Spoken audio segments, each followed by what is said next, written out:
Hello and a very warm welcome to the 9th edition of the Economic Times Insurance Summit, a platform to share insights, latest trends, challenges and growth stories from the insurance sector.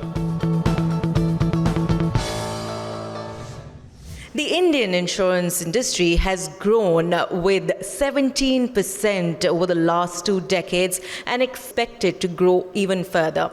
In fact, if we talk about the post-pandemic era, then the industry has seen a tremendous growth. And this is what we'd like to catch up on. May I please request all of you to put your hands together and welcome our chief guest, Shri Thomas Devasya, member, Non-Life Insurance Regulatory and Development Authority of India. The market size has expanded since 2001 with the introduction of private players. We have expanded in products, in distribution innovations, in reach, but yet our insurance penetration remains at very low levels. General insurance especially is below 1%. Life has done far better in terms of global averages at around 3%. But yet, let us all accept that the vision to 2047 requires us to reach out to those who are excluded, to cover the awareness gap, the protection gap, and also to reach out to the excluded, marginalized, and unorganized sectors, and of course the agricultural and rural heartland that feed and support this nation.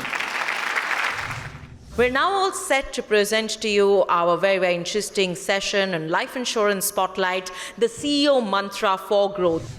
Mahesh, I would like to start with you. What are the new other things that you think will drive the growth? We have taken baby steps of having trying to publicize the importance of life insurance. Yeah. And I'm sure we'll take it very seriously forward. What I'm trying to say is that education, right from college, school, so the curriculum, everything, I think we need to include insurance in that. I think that will be a big game changer. In that backdrop, Sumit, I'll come to you in terms of the average age of customer. Do you see a reduction as an industry leader? And do you see new customer segment emerging, their expectation differing, product changes can trigger that? So what kind of experience, what's your thought on that? The one thing that has clearly happened over the last few years, I think COVID and the couple of years of COVID has accelerated that trend, is the interest in protection and therefore a reduction of age of customers who are coming in, because the typical customer who's buying protection is typically tends to be slightly younger, as Maheshji was referring, a little bit more educated, understands the risk to life and therefore the value of life a lot more. I think the other thing that has happened is with employer-employee group term life, employees, at least in the organized sector, are a little bit more aware of life insurance and its implications.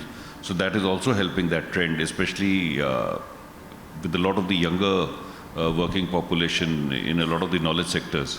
That's becoming very apparent. The other thing is, and it's more recent, is about the realization of uncertainty of life and therefore more another source of income. So income products, I think, are the other set of products that have really caught the customer's imagination. Something that actually baffles me, that we all agree that insurance is an asset, more so for life, right? Now, think of the younger people. They get hold of new assets, and in that backdrop, people go and announce their new purchases of assets to Insta and social media. Nobody publishes that, hey, I have got a new life insurance. Oh wow, 10-year cover or something like that. Is there a way, Kamlesh, that we can trigger something like that? Increasingly, what the social media is doing is, at least it's breaking the concept of saying what does life insurance mean. I mean, for every 100 rupees that get paid out by the life insurance companies, I think only about 4 rupees last year was paid on account of death. The balance 96 rupees was paid on account of savings products, people who invested, the maturity money going back, and like Sumit mentioned, I think there is a huge product suite that is coming from insurance companies that makes a part of their asset allocation. We are seeing now in some of our banker partners where the wealth management outfits, which never touched insurance, today contribute about 20% or 25% of the total insurance sale that gets sold. And that's because the kind of products that are being offered, I think are very different from what they used to be offered in the past. So do you see that something very radical can come out of technology? Now tech is not just tech. Tech is a huge enabler. It doesn't solve things on its own. But the other piece, the biggest pillar for us to actually cater to this larger population is use of data. Okay. And that actually gives me alternate mechanisms to actually evaluate. And now is when we bring to you a very, very interesting fireside chat on changing distribution dynamics. With newer business models and networks coming together, we will be discussing the impact of all of that in this next panel, our fireside chat.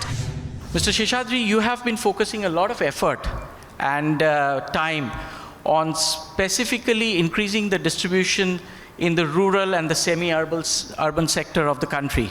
So wanted to understand a few of the key areas, Mr. Seshadri, where you are specifically focusing on your distribution strategy, growing your distribution strategy in this particular segment and its subsequent growth. When we look at this and we look at new models evolving, I think there are 2-3 elements which come to our mind. A, what does the customer want? I think the customer today is clearly saying that they would want a very consistent omni-channel experience. They would need to have access, advice, access, choice, all coming in through a consistent manner, whether he chooses to go digitally, goes through an employee-based structure on the ground, or through or through a point of sales partner. So our model, the way we are looking at it, is a combination of all the three, and we're investing substantially in building distribution. If you want to throw some light around what are the areas that you have already progressed in this journey, and also about some of the areas where you fundamentally think that data will be potentially in future radically changing this space.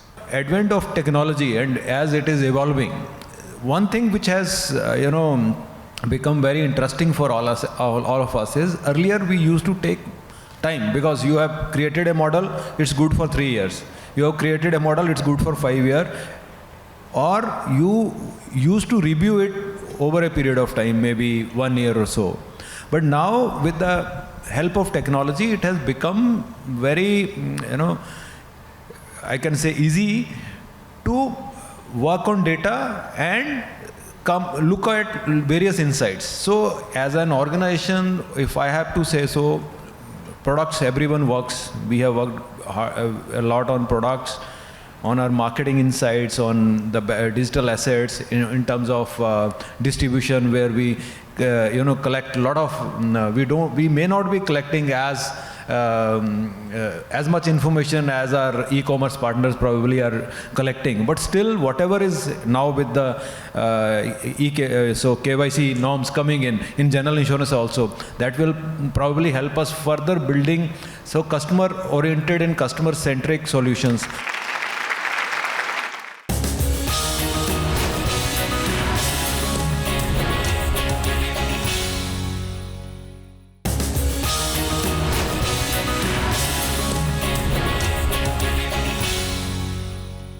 Let us now present to you our next panel discussion on non-life insurance spotlight, the CEO's vision for transformation.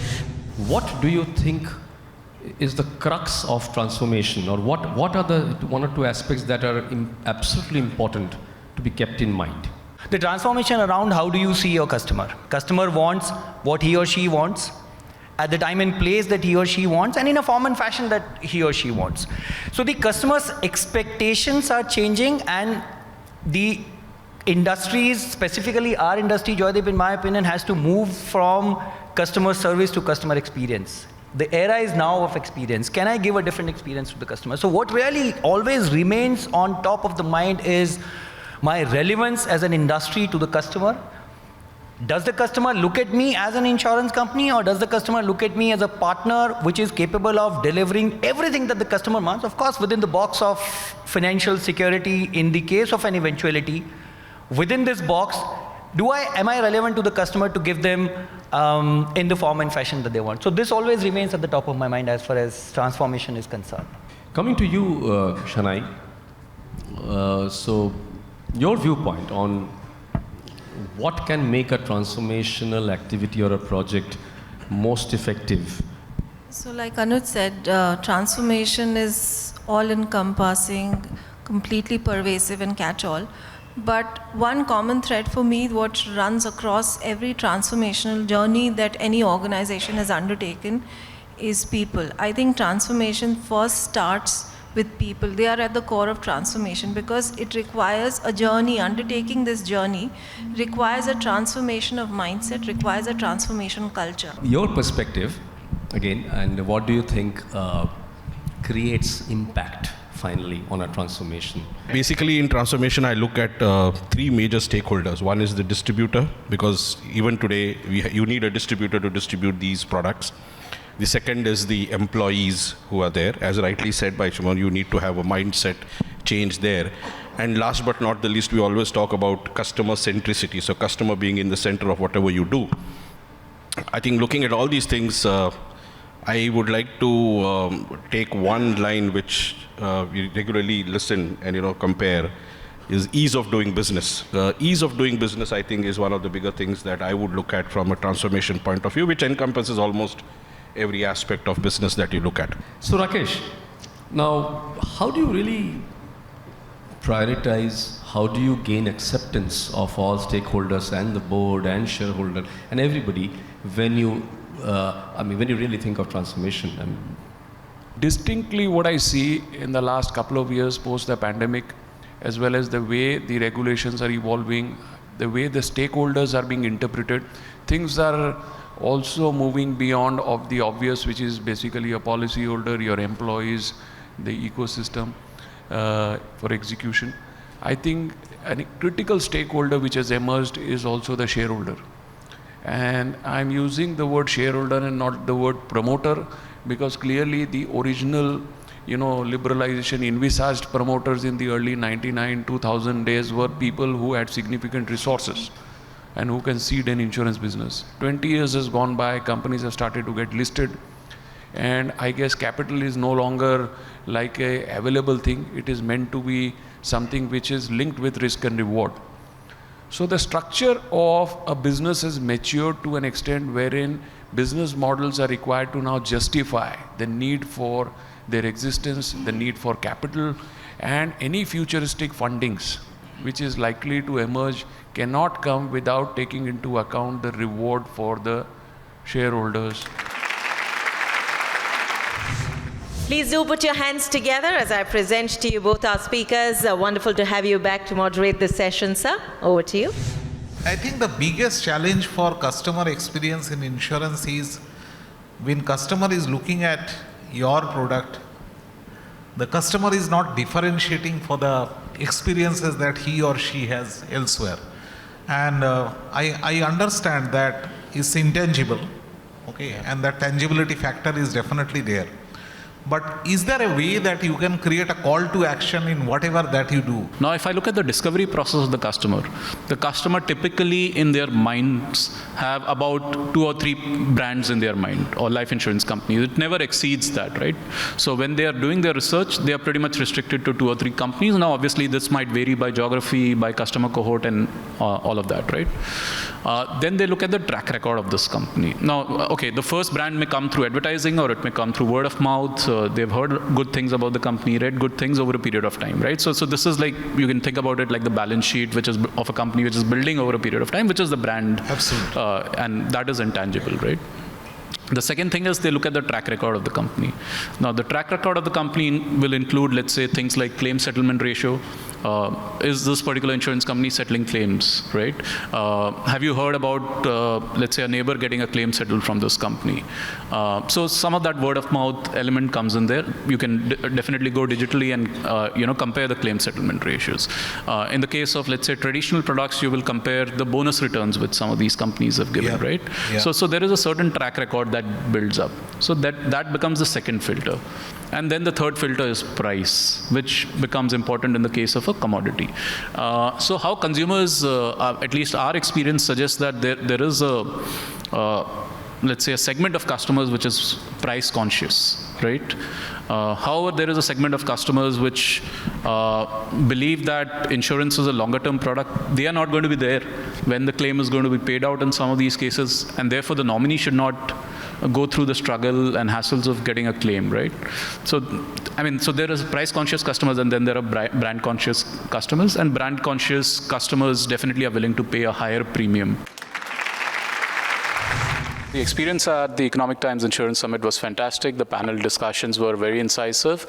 And so as a participant as well as the audience, I took away a lot of learnings from these sessions. As an industry, we are heavily investing in the consumer experience, right? As a company, for example, what we are doing is we are looking at three aspects. One is products. How can we make it more simpler and clarify a lot of the terms which people don't really understand about insurance products, so make it easier for them to understand.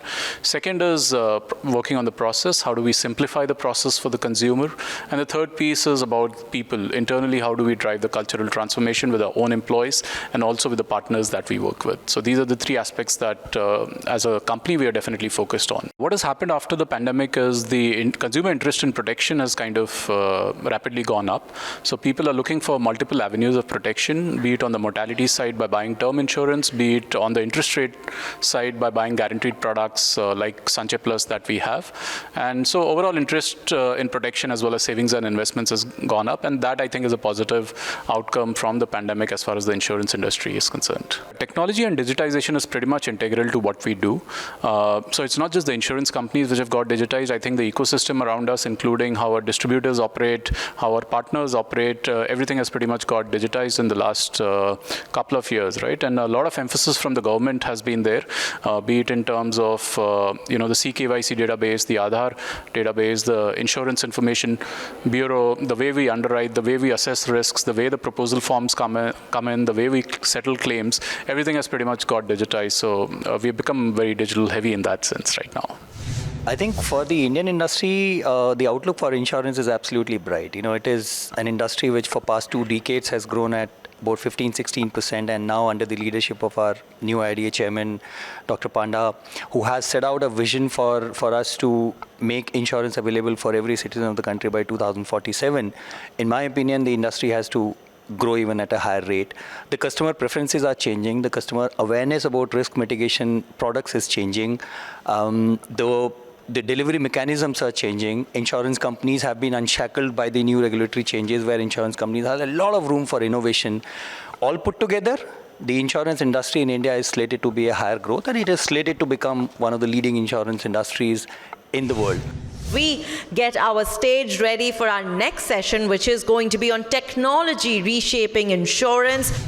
Let me start with you, Ravi, because you have seen, you're part of SBI and SBI group kind of things, so things have evolved. So what's your view? Is technology really shaping or reshaping the industry, or is it just helping it to move to the next level?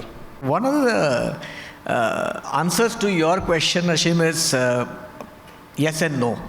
If technology was always understood as useful for scale and speed and accuracy, this is what technology we have all known of to be useful for. There is a fourth angle which is coming. Scale, speed, accuracy is a given. Every technology, even today in the insurance business, is struggling to ensure optimization of all the three. But there's a fourth angle which is coming in, and a fifth angle which is coming in, which is what we call as predictability. And predictability using technology is where technology will ultimately play a differentiator. If you ask me the question whether technology has arrived there, I would say a mix. There's a lot of noise value around analytics and AI, but in reality, whether insurance companies are optimizing AI and ML in order to ensure predictability, I feel that a lot more needs to be done in this direction. Let us now get all set for the changing landscape of distribution, traditional versus the modern distribution model. What do you see a change in terms of overall distribution model in India? My response to this will be that over a period of time, maybe another 5 to 7 years, marketplace, any tech platform which is capable of creating a very strong ecosystem of marketplace with multiple offerings and gets large number of consumers transact Now, whether it is a cab or whether it's a telco or whether it's a online e-retailer, they will probably change the way consumption of even life insurance or financial services is going to happen. But this is my hypothesis. The role of an advisor, at least in the next 10 years, is not only going to stay, I think it's going to increase. It's just that the expectation of how that advisor behaves, can they compare, can they talk about, answer all the questions, are they tech enabled, are they being able to relate to the person and the person's needs and desires will change.